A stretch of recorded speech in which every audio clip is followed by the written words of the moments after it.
আসসালামু আলাইকুম। জীবনের এমন একটা সময় আসবে যখন আপনার পাশে কেউ থাকবে না। অনেকে আপনাকে উপহাস করবে, অনেকে ঠাট্টা তামাশা করবে, আপনি কখনো ভেঙে পড়বেন না। সব কিছুকে উপেক্ষা করে এগিয়ে যাবেন। মনে রাখবেন, কেউ কখনো কারো সফলতা বা সাফল্য দেখতে পারে না।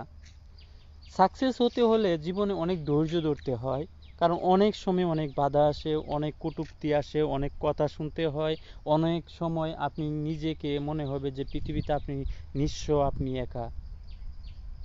রাস্তায় চলতে গেলে মনে হবে যে আপনি একাই রাস্তায় চলতেছেন, পাশে আর কেউ পাবেন না।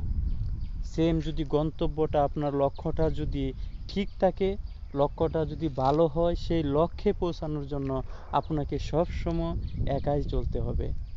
তাই একটা কথা বলে যে, তোর ডাক শুনে কেউ না আসে তবে একলা চলো রে।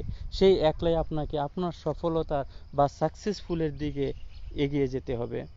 মনে রাখবেন, জীবনে সবকিছু করার জন্য আপনার যে চেষ্টা, আপনার যে অধ্যবসায়, আপনার যে পরিশ্রম, সেটা সব সময় ঠিক রেখে আপনাকে এগিয়ে যেতে হবে।